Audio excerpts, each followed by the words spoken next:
All right, let's see what she had to say first. A man who is emotionally stable is going to signal to a woman that he can handle life's ups and downs without becoming erratic. This reliability is comforting and creates a sense of security and safety for women, which, newsflash, many women crave in romantic relationships. This is going to show that you're better equipped to communicate effectively, express your feelings calmly, and listen. And from a woman's perspective here, women often look for a man who can be a pillar of strength in difficult times, and emotional stability ensures that a man can provide this support. This stability can create a sense of security within a relationship, as great women often prefer partners who are emotionally balanced and not overly needy. All right, so now let's dive deeper into it. Let's begin. First things first, you're not needy, you're not creepy, you're not giving them the needy vibe, you're not giving them the desperate vibe. You're not giving them the crazy person energy. Because let me tell you something, when you're needy and desperate and you come across as that, right? Being emotionally unavailable will make you look stoic. Even though you might not be stoic, the emotional unavailability behavior causes people to just see you as like somebody who has complete control over their lives. And they see your emotional unavailability as strength, when the reality is really weakness disguised as strength. Anything that doesn't make you look desperate and needy is a plus, right? When it comes to dating, maybe not when it comes to creating emotional intimacy, but when it comes to this type of stuff, it's always a plus, right? At least in the beginning, it's a plus, but then over time, the emotional unavailability becomes a burden. But essentially, you just look more smooth. And when you do this, you become your most attractive self, honestly. Like, you are the most attractive when you are emotionally unavailable for people. You, as a guy, when I get a girlfriend, I become emotionally unavailable to other women, and all of a sudden, I'm more attractive, right? Even when you're dating people, you will notice that when you like them, they don't like you back. But when you don't like them, emotionally unavailable, they tend to like you back.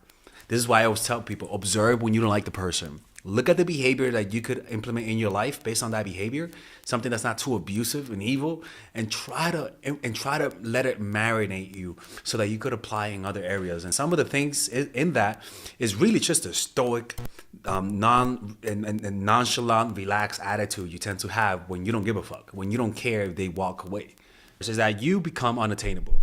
You appear unattainable whenever you're emotionally unavailable. And again, we're going to talk about the second part of the video. We're going to talk about what are some behavior you guys can adapt in your life to have an air of emotional unavailability while being emotional unavailable. How to have the good without the bad. How to have the virus without the killing part. Inoculation, you know what I'm saying? So let's talk about this. First things first is that you become unattainable. The challenge of winning over someone who is emotionally distant or unavailable can create a sense of excitement and intrigue, especially for people who are bored, especially for people who seek excitement, or especially for people who always get validated, who are always wanted by other people, right? You instantly stand out. That's why when you don't like the guy, when you don't like the girl, when you don't like the zer, let me not get in trouble with YouTube. When you don't like them, they tend to like you back. And the reason why is because your emotional unavailability, right? And we're going to talk about, again, the behavior that you guys can adapt. But that's the first thing, is that you just become something unattainable, and you become a ego boost to win you over, right? People want to win. People like competition. People like things that are difficult. And if you become difficult, you become a challenge for people to try to win you over, you know? Now, the next thing is that you projecting a fantasy, right? Emotionally unavailable may seek fantasies of being the one who can fix or change them, right? The sense of the leading to a sense of importance or specialness in the eyes of their partner.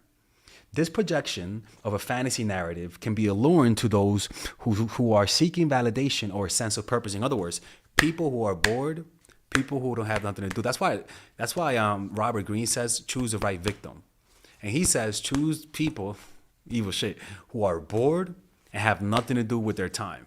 Right? Those are the ones who are susceptible to falling deeply in love with someone and projecting these types of fantasies. Those are the ones who will fall in love with emotionally unavailable people, right? And this is why developing a meditation practice and developing a sense of purpose is so important. In other words, having a life. Because if you don't, you're gonna start seeking purpose in your relationships. And usually, the inspiration to be in a relationship shouldn't be to find purpose. It should just be to just connect with people. You know what I'm saying? Now, the next thing is that Again, similar to the fantasies, is that a projecting mechanism comes out because you start to project your unresolved traumas. This person might remind you of somebody from the past, like a parent who was emotionally unavailable, right? Or kids who are from emotionally unavailable countries like Japan and South Korea, North Korea too, right? Those people tend to be prone to being emotionally unavailable. But essentially, is that they start to feel the sensations they felt as children, the feelings that they couldn't describe of wanting their parents' validation. They couldn't describe it, but they had the sensation of seeking their validation. And this feeling is felt when somebody acts similar to our parents, who have that similar like gestural look. If you squint, they look like your parents in either appearance or behavior. And this tends to almost like a flashback, like flashback, and like something reminds you, triggers it. You get triggered by certain stimuli, and it reverts you back to that point. And it's your brain's way of resolving that unresolved trauma. You look like the person who rejected me. Now let me gain your validation. It's almost like when your dog dies, you'll buy a dog that looks similar to the other dog, so that you could release those emotions and find a way to grieve through that projecting mechanism, because it kind of looks like your old dog, if that makes any sense. And it's very similar to the next point, is that you just start seeking validation more, right? When they start seeking validation from you more. Some individuals are drawn to emotionally unavailable people as a way to seek validation or approval. It becomes a challenge. When they feel that, like, when you have low self-esteem, the only thing that will increase your self-esteem is someone's validation.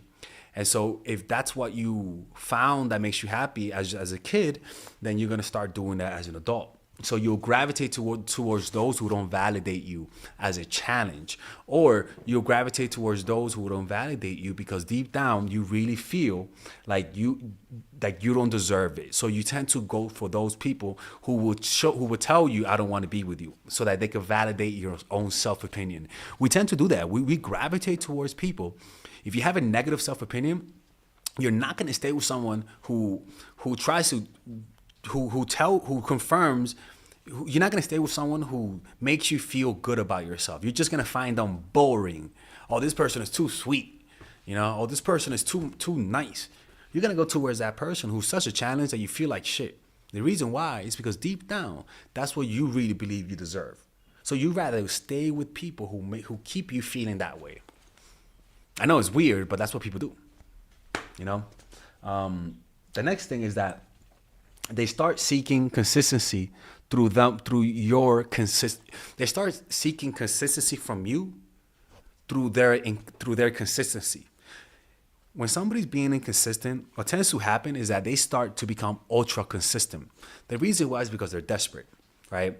You cancel on them so much that it hurts so much that they're willing to be free all week.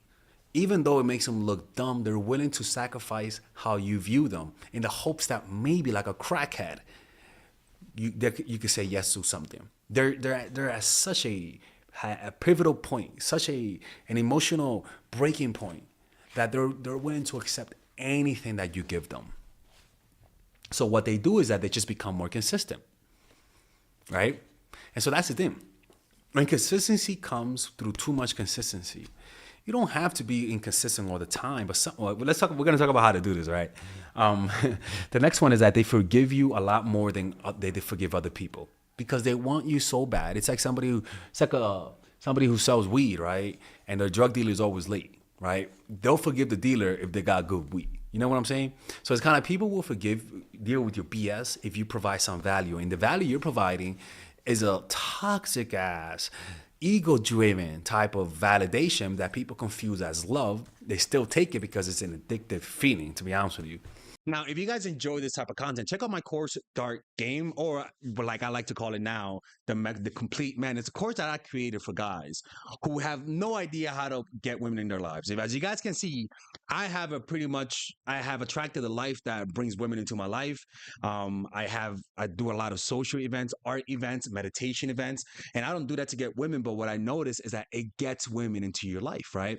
And in this course, I teach you guys how to do this. I teach you, so that means even if you're friend zone, if you're the type of person that lacks assertiveness, if you were raised by a single mom and you didn't know how to get women, well, this is the course for you. It teaches you how to overcome approach anxiety, how to take action, because a lot of times you watch these videos and you don't know how to take action, how to break patterns, how to build social circle, a pickup artistry course, right?